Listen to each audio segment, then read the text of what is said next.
inanena mema. O damu ya Yesu inanena mema. O inanena mema. Inanena mema O inanena mema. Inanena mema. O inanena mema. Inanena mema. Inanena mema. Inanena mema. O damu ya Yesu inatukomboa. Damu ya Yesu inatukomboa. Inatukomboa. Hiyo inatukomboa. Hiyo inatukomboa. Damu ya Yesu hiyo damu. Inanena mema. Hiyo inanena mema. Inanena mema. Hiyo inanena mema. Bwana Yesu, tunakushukuru sana kwa ajili ya damu yako Bwana.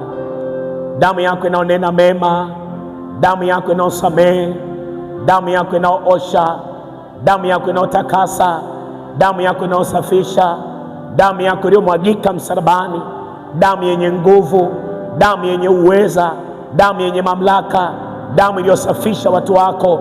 Hiyo bado mpaka leo inanena mema. Hebu fungua kinywa mtumishi wa Mungu, mwambie Mungu, naiita damu yako, ile damu ya mwanao Yesu Kristo. Hebu itamke hiyo damu. Natamani asubuhi ya leo, fungua kinywa chako ukiita damu ya Yesu ikanene mema asubuhi ya leo, ikanene mema juu ya watoto wako, ikanene mema juu ya familia. Hebu fungua kinywa chako. Baba, katika jina la Yesu Kristo wa Nazareti hai, asubuhi nyingine tena Bwana umetupa nafasi na kibali, siku nzuri ya Jumatano. Umetuamsha salama Bwana, umelinda watoto wetu, umelinda familia zetu, umelinda nyumba zetu, umelinda ndoa zetu, umelinda uchumi wetu. Bwana tunakusifu Jehova Rafa, Jehova Shama, Jehova Nisi, Jehova Him. Umekuwa mwaminifu sana, umekuwa mtetezi, umekuwa mwema. Tunalibariki jina lako, tunalisifu jina lako, tunalitukuza. Wewe ni Mungu mkuu, haufananishwi, haulinganishwi, haufananishi Bwana. Tunanyenyekea kwako asubuhi ya leo tukiomba toba. Hebu fungua kinywa chako, ita damu ya Yesu ikanene mema juu yako. Baba, katika damu ya Yesu Kristo tunaitamka damu yako, ile damu yenye nguvu iliyotuosha, inayotutakasa, inayotusamehe, inaondoa laana, inaondoa magonjwa, inaondoa mikosi. Tunaitamka jioni ya leo, katika damu hiyo ikanene mema kwetu, ikanene mema juu ya familia, ikanene mema juu ya nyumba zetu, ikanene mema juu ya nyumba zetu. Damu yako Bwana ikapite, ikaondoe laana, ikaondoe mikosi, katika jina la Yesu Kristo wa Nazareti hai. Asubuhi ya leo tunakualika Roho Mtakatifu, sema nasi, zungumza nasi, tufundishe, tuelekeze. Sema na maisha yetu, sema na watumishi wako walioko hapa. Neema yako na upako uwe katikati yetu, katika jina lako Yesu Kristo tunaomba na tunakushukuru pia, amen. Bwana Yesu asifiwe sana. Watumishi wa Mungu, ni siku nyingine nzuri, siku rafiki, siku ya Jumatano. Mungu ametupa nafasi, ametupendelea, amekuwa mwema, amekuwa mlinzi wetu, amelinda maisha yetu, amelinda nyumba zetu. Kibegeni nikukaribisha mtumishi wa Mungu kwenye ibada hii nzuri ya Morning Glory. Tumeendelea kuona uwepo wa Bwana, watu wameendelea kufunguliwa. Kibegeni nichukue nafasi kuendelea kuwakaribisha wale ambao mnaendelea kufuatilia mafundisho yetu. Usiache kusubscribe kwenye channel yetu hii, usiache kucomment, usiache kushare ujumbe kwa watu, usiache kutuma message hapo chini kama unahitaji maombi. Nakukaribisha sana kwenye ibada hii na madhabahu hii ya prayer team. Karibu sana mtumishi wa Mungu. Asubuhi ya leo tunaendelea na somo bado Mungu ametupa tunalojifunza wiki hii nzima. Tunatembea na kichwa cha somo ambacho nasema nguvu ya maneno ya kinywa chako. Nguvu ya maneno ya kinywa chako. Napozungumza nguvu ya maneno ya kinywa chako, nilizungumza siku ya Jumatatu kama nakumbuka, nikasema kinywa cha mwanadamu kimeumbiwa uwezo wa kuumba kitu, wa kuumba mambo mazuri au mabaya. Kwa lugha nyingine, kinywa chako ni kiwanda cha kuzalisha jambo lolote unalolitaka. Ukitaka kuzalisha baraka, baraka zinazalishwa. Ukitaka kuzalisha laana, laana zinazalishwa. Kwa kinywa chako ni kiwanda cha kuzalisha bidhaa unayoitaka wewe. Ukitaka baraka zinakuja, ukitaka laana pia zinakuja. Kwa siku ya leo nikaribishe tena. Jana tulipita kwenye maeneo fulani, tukapita kwenye maeneo ambayo kama nakumbuka nikasema tulikuwa na maombi ya kufuta maneno mabaya tuliowahi kutamkiwa na watu, tuliowahi kunenewa na watu. Na leo tutaendelea mbele hapo tena kwenye lile eneo kwamba maneno ama kinywa kina uwezo wa kuachilia laana. Kwa leo nataka tukafute, na maombi ya leo tutakuwa ni kufuta maneno walioandikwa kwenye ardhi, waliotutamkia kwamba tusiolewe, waliotamka tusizae, waliotamka tusijenge. Leo itakuwa ndio hiyo operation yayo maneno, tutafuta na tutabadilisha. Yako maandiko mengi leo, naomba tusome kile kitabu cha Yoshua. Tutaanzia hapo Yoshua sura ya 6, Yoshua 6 ule mstari wa 26. Yoshua 6 ule mstari wa 26. Na kama nilivyokuambia, leo tutapita kufuta kila maneno yale wahi kunenwa kwenye ardhi tunazoishi. Wako watu ambao tumenenewa mabaya kule tulikozaliwa, kule tulikokulia. Wengine wamenena mabaya mahali tulipojenga, tuliponunua viwanja, tunapofanyia kazi. Wako wengine tuko kwenye ofisi moja, lakini wakanena mabaya kwamba watu hawa, yani mtu anaweza kunenea neno pale pale ofisini kwamba huyu asifanikiwe, huyu akipata mshahara wake ishie kujitibia na watoto wake. Ananena mabaya kwenye ardhi, na ardhi inatekeleza yale maneno iliyonenewa. Nilikwambia jana kama nakumbuka, nikasema ardhi ina uwezo wa kupokea taarifa, ina uwezo wa kusikia inachoambiwa. Sasa Yoshua sura ya 6 ule mstari wa 26, maandiko yanasema hivi: naye Yoshua akawapisha kiapo wakati ule, akasema, na alaniwe mbele za Bwana mtu yule atakainuka na kujenga tena mji huu wa Yeriko. Ataweka msingi wake kwa kufiriwa na wazaliwa wake wa kwanza, tena atayasimamisha malango yake kwa kufiriwa na mtoto wake mwanamume aliye mdogo. Basi Bwana alikuwa pamoja na Yoshua, sifa zake zikaenea katika ile nchi yote. Nilikwambia kama nakumbuka, jana tuliangalia kile kitabu cha Yakobo. Kama mnakumbuka, Yakobo sura ya 3 ule mstari wa 2 mpaka 12 tulisoma jana. Nikasema Mungu ameweka mamlaka kwenye kinywa cha mtu. Kwa kuhani wake ameweka maneno ya kubariki, lakini pia kwa mtu yoyote ana uwezo wa kubariki mtu, lakini pia ana uwezo wa kulani mtu. Yoshua kama mtumishi wa Mungu, maandiko yanasema Mungu anamwambia, anampa assignment. Mungu anamwambia, wewe ndio utakayempokea Musa kijiti hiki, utawafikisha wana Israeli katika mji wa Kanaani. Maandiko yanasema kulikuwa na mto wa Yordani ambao ilikuwa kizuizi kwao. Mungu akatenda makuu kwa Yoshua pamoja na watu ambao wakavuka ule mto wa Yordani, lakini mbele yao kulikuwa na kizuizi cha mto cha mji unaitwa Yeriko. Maandiko yanasema Yoshua akawatuma wapelelezi, mwende katika ule mji mkaupeleleze, mkauangalie, mtuambie kinachoendelea kwenye huo mji, ili kabla tujaukabili tujue tunaendeje. Maandiko yanasema, na kusimulia hii habari imeanzia Yoshua sura ya 1. Ukisoma kuanzia hapo utaona hii habari. Maandiko yanasema Yoshua alipowaambia wale watu wapeleleze, wakaenda Caleb pamoja na wengine wakapeleleza ule mji. Wako waliokuja na majibu tofauti, wako waliokuja na taarifa tofauti, na kipindi hicho Yoshua naye akiwepo. Wakaenda kapeleleza Yoshua na Caleb na wengine huo mji ambao unaitwa Yeriko. Maandiko yanasema walipopeleleza ule mji wakamletea taarifa Musa, kipindi hicho kabla Musa bado hajaondoka. Maandiko yanasema Musa akawaambia, akawaelezea. Baada ya kuelezea kwamba ni kweli au watu wanatisha sawa sawa na wengine walipoleta taarifa, lakini Musa akasimama na neno la Yoshua na Caleb kwamba ule ni mji mkubwa, ni mji kweli, kuna watu wa kutisha, lakini wale ndio fursa yetu. Maandiko yanasema baada ya kufa Musa, sasa Yoshua, kwa sababu alikuwa anaujua ule mji vizuri wa Yeriko, ilibidi aende kuvamia ule mji. Na historia inaonyesha kwamba Mungu alimwambia Yoshua, utakapofika kwenye huo mji kauzunguke ule mji mara 7. Maandiko yanasema Yoshua alipolisikia neno la Bwana akauzunguka mji wa Yeriko mara 7, na Mungu akautia mkononi mwa Yoshua ule mji wote na watu wote waliokuwa wanakaa kwenye ule mji wa Yeriko. Maandiko yanasema Mungu akauteketeza mji wote wa Yeriko na watu wao wote. Baada ya hayo yaliyotokea, maandiko yanasema Mungu akaweka mamlaka juu ya Yoshua. Yoshua akawaita kabila 12 za Israeli, akasema nisogeeni hapa. Wazee kabila moja moja, wazee akakaa nao, akasema sasa na uapisha mji huu. Maana kuapisha, kuusemesha, kuutamkia. Akautamkia mji wa Yeriko baada ya kuvunjika na kuuharibu ule mji, akautamkia laana. Akasema alaaniwe mtu yoyote atakayeinuka na kujenga Yeriko tena, na laana yangu iwe hivi: atakapojenga msingi afiwe na watoto, afiwe na mtoto wa kwanza wa kiume. Atakapojenga na kumaliza, anapoweka kuweka milango yake, afiwe na mtoto mwingine. Akatamka hizo laana, halafu Yoshua akaendelea na huduma yake. Miaka ikaenda, siku zikaenda, akainuka mtu ambaye haijui historia ya ule mji wa Yeriko. Amepata pesa zake, amepata hela zake, anaingia kwenye ule mji wa Yeriko, anaanza kuununua. Biblia izungumzi vizuri, lakini naomba tusome kidogo.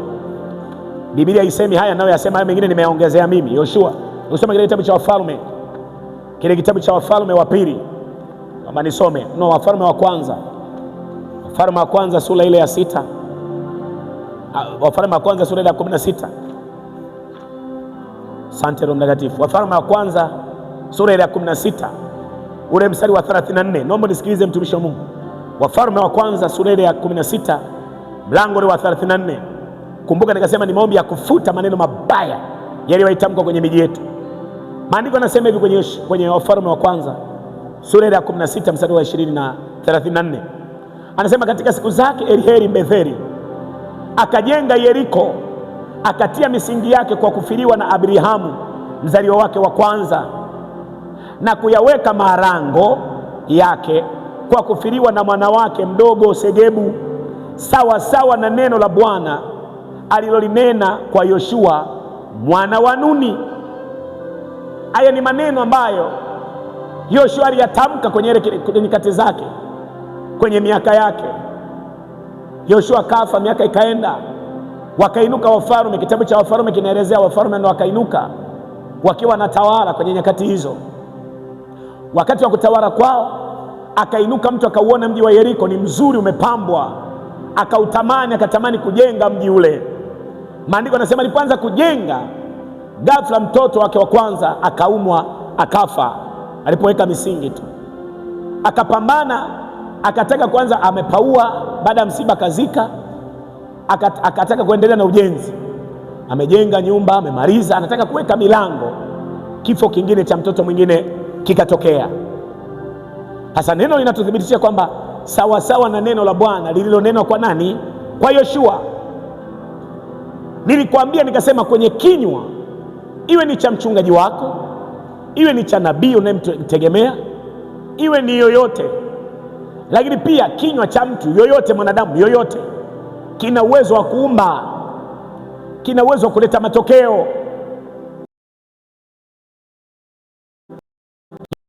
Yoshua alitamka kwenye mji, akasema alaaniwe mtu huyu atakayejenga mji huu.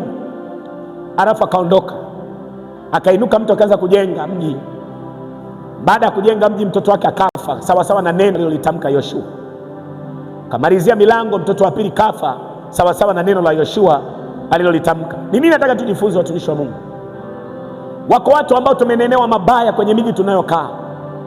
Wako watu tumejenga nyumba kwenye viwanja ambavyo watu wakanena mabaya, wakatamka mabaya.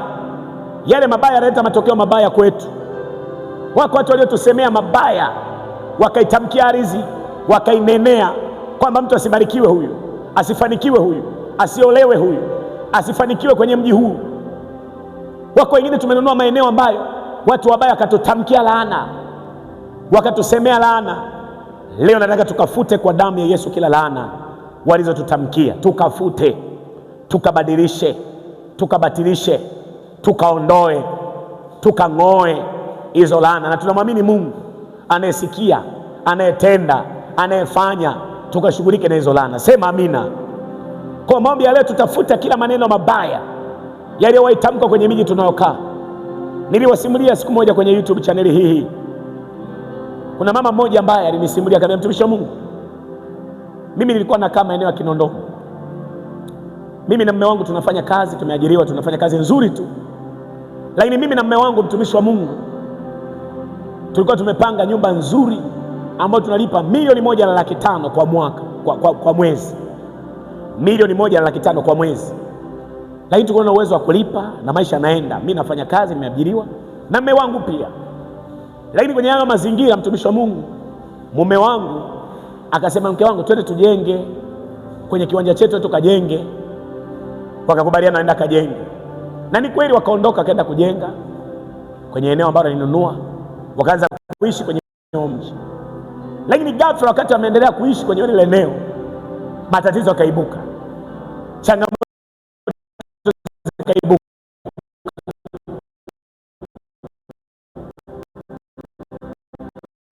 Mke akaanza kuumwa, mume akaanza kuumwa, watoto wanaumwa. Watoto darasani walikuwa vizuri, akaanza kuporomoka kitaaluma shuleni. Baada ya zile changamoto, wakakubaliana, tunafanyeje mke wangu, mbona tulivyohamia tu hapa mambo ndo yamebadilika. Basi wakati nafundisha mahali fulani, akaniita, mtumishi wa Mungu, nilikuwa nafundisha somo la kushughulikia madhabahu. Akanielezea hiyo scenario, lakini nikawaulizia, nikamwambia, je, wakati mnaenda kwenye hayo maeneo, ile eneo ambalo mmejenga, mlimuita mchungaji aje atamke neno la kitumishi hapo, aombee? Sema, mtumishi wa Mungu, kweli tuseme uongo, hatukuomba kwa sababu baba mwenye nyumba alituuzi, alitupandishia kodi ghafla. Tulikuwa tunalipa $1,500,000, akataka tumpe $2,000,000. Sisi tukaona kwa sababu nyumba yetu tumemaliza, tukaamua kuhamia hivyo hivyo. Nikasema, sasa mwanangu na watumishi wa Mungu, hilo ndio kosa ambalo mlifanya. Kwa nini? Kwa sababu hamwezi jua yule aliyewauzia alikuwa na roho wa Mungu gani. Wako wengine ambao wametuuzia maeneo sio wa Mungu tunayemwabudu sisi. Wao wana miungu yao wanaiamini, na wamepanda madhabahu zao hapo, na kuna mali wananenaga hapo. Sasa sisi tumehamia kwenye maeneo ambayo wao hao watu walinena maneno kama haya. Kwa kuna vitu haviendi kwa sababu kuna laana imetamkwa. Leo nataka tukafute kila maneno mabaya yaliyowahi tamkwa kwenye hayo maeneo, na kesho tutapita pia kwenye hayo maombi. Kesho tutagusa humo kwenye hayo maombi. Wako watu ambao tumeajiriwa kwenye hizo ofisi, wafanyakazi wenzetu wakatunenea mabaya. Leo tunapigwa na kukataliwa maofisini, kumbe kuna watu walitunenea mabaya. Leo nataka tukayafute na tutaenda kuomba hayo maombi. Bwana Yesu asifiwe. Hebu na mikono yako juu, nataka tukaombe kwa pamoja, na unaweza ukanifuatisha maneno haya. Sema, Baba, katika jina la Yesu, ninakushukuru Bwana kwa ajili ya neema hii na kibali ulichonipa. Asante kwa ajili ya asubuhi ya leo. Mungu, umenipa nafasi, umenipa kibali tena kuiona asubuhi hii. Ninanyenyekea kwako Baba mwenye nguvu, Baba mwenye uweza, nikikushukuru kwa ajili ya neno hili la kunifundisha, la kunisaidia, la kunijenga zaidi. Bwana, ninasimama mimi kama kuhani kwa ajili ya eneo ninaloishi, kwa ajili ya mazingira ninayokaa, iwe ni ofisini, iwe ni kwenye biashara, iwe ni mtaani ninapokaa. Kila maneno mabaya yaliyowahi kunenwa na wahenga waliowahi kutangulia kuishi kabla yangu, leo hii naiachilia damu ya Yesu ikafute hayo maneno mabaya ya kukataliwa, kutokuolewa, kutokuzaa, kutokufanikiwa. Maneno mabaya yaliyowahi tamkwa na yafuta leo kwa damu ya Yesu, kwa damu ya Yesu. Kila kinywa kilichonena neno baya juu yangu leo ninakataa. Natamani tu tukaombe hayo maombi sasa, tuyarudishe hayo mabaya, tuwarudishie wao hayo mabaya, warudie wao. Baba, katika jina la Yesu Kristo wa Nazareti hai, kila neno baya lililoitamka juu ya binti huyu, lililoitamka juu ya mama huyu, tunalirudisha leo. Lirudi lilikotoka, halitampata dada huyu. Tunalifuta kwenye ulimwengu wa roho, tunapangua, tunaling'oa kwa jina la Yesu. Hebu fanya fujo ya maombi, pangua, kataa, vunja kabisa. Na mimi nakuombea maombi Baba, katika jina la Yesu Kristo wa Nazareti hai. Wako waliotamkiwa maneno mabaya kwenye maeneo wanayokaa, wakasema hawezi kuzaa huyu, wakasema hawezi kujenga, ataishia kwenye linta, hata ipaua huyu, wakanena mabaya. Leo ninayafuta na ninayapangua na ninayarudisha hayo maneno walioyanena, back to sender, tunarudishia wenyewe, tunarudishia wao. Huyo baba mwenye nyumba aliyewanenea wapangaji kwamba wasifanikiwe, kwamba aishie kupanga kwake, hayo maneno nayafuta. Atajenga huyu, atafanikiwa huyu, atainuliwa huyu, ataolewa binti huyu, ataoa kaka huyu, atajenga baba huyu, atafanikiwa huyu. Natamka baraka, natamka neema, natamka kibali, natamka uweza, natamka upako. Ataponywa huyu, hatafia hapa. Hakuna mauti tena, hakuna kukataliwa, hakuna kudharauliwa, hakuna kutengwa, hakuna kudhalilika, kwa jina la Yesu Kristo wa Nazareti hai. Pokea hiyo neema ya kulindwa na kutetewa. Pokea hiyo neema ya kumiliki na kutawala, sawa sawa na Yoshua 1:3 amesema, nyayo zetu zinapotua ametupa kumiliki na kutawala. Mungu akupe kumiliki kwenye ile eneo, pasiwepo na uchawi, pasiwepo na uganga, pasiwepo na mizimu ya kukumiliki na kutawala. Ni katika jina la Baba, Mwana, Roho Mtakatifu. Pigie Yesu makofi. Mungu akubariki sana mtumishi wa Mungu. Basi kesho ndio nawakaribisha siku ya Alhamisi, na wale ambao mnaguswa kuendelea kuachilia sadaka zetu asubuhi ya leo, ni wakati wa matoleo. Naomba ushike sadaka yako, halafu tenda kuomba kwa ajili ya hiyo sadaka. Mungu wetu na Baba yetu, nakushukuru sana. Asante kwa ajili ya wema wako na fadhili zako. Asante kwa ajili ya mtumishi wako huyu Bwana, anaendelea kufuatilia mafundisho yetu. Asante kwa ajili ya wakati huu na majira haya. Tunalibariki jina lako na kulisifu. Jehova Rafa, Jehova Shama, Jehova Nisi, Jehova Him, ni wewe Mungu unayestahili kuabudiwa, kutukuzwa na kuinuliwa. Nami ninambariki mtumishi wako aliyeshika sadaka yake, ukambariki alipotoa sadaka hii. Ni katika jina la Baba, Mwana, Roho Mtakatifu. Amen. Mungu akubariki sana. Mungu akutunze. Unaweza kuachilia sadaka kwenye namba zinazopita hapo, lipa M-Pesa, namba ya simu. Mungu akubariki, Mungu akutunze. Amen.